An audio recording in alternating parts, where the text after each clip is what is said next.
The currency politics is a major politics in international affairs. Particularly, it is dominated by three power centers. One is obviously the US, which is dollar, the European Union, which is euro, and pound, which is UK. Right.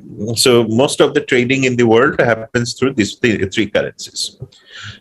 In this currency, the major dominant currency is obviously dollar. And now, dollar, what happens? Every dollar that is used in the global system goes through New York Stock Exchange, meaning that dollar remains as a critical part of US foreign policy.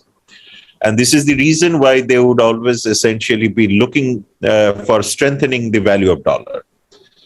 Now, this is why the Ukraine invasion has become a fundamentally polarizing factor, because this is the time when both China and Russia, two of the largest economies in the world, have now agreed that they will be trading more in ruble or yuan or local currencies than the US dollar. And that also comes as a parallel to the US banking system, which involves something called SWIFT.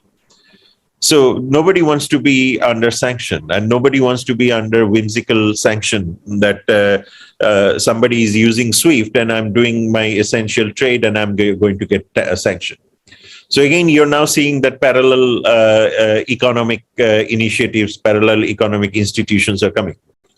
So this is why, even if you look at the Iranian case, Iran used to do their oil trade through dollar, and Iran started to shift their dollar accounts to euro account. And that's exactly the time when the conflict started with the US Treasury.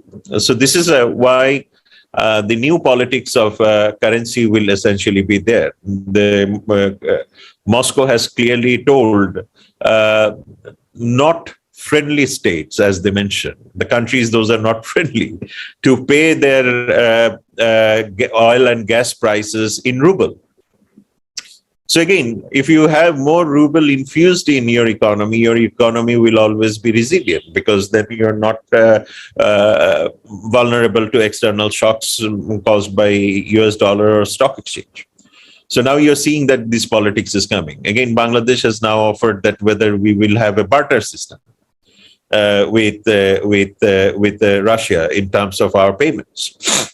Even Bangladesh had a $50 million garments export, which we have cancelled now. Right. So because the banking system, we haven't been able to really join or create or perhaps be a part of new financial arrangements as we have seen. So which means the challenge for Bangladesh is quite a lot. We are going to integrate ourselves. Now, if we start to change, okay, from tomorrow, we will no longer be using dollar. Now, that's not going to happen, because your banking system is not prepared, your economy is not prepared, because your economy is dependent on the Western economy. So this is why the currency politics and currency trading will also be a fundamental factor in the geopolitics of stability in and around the region.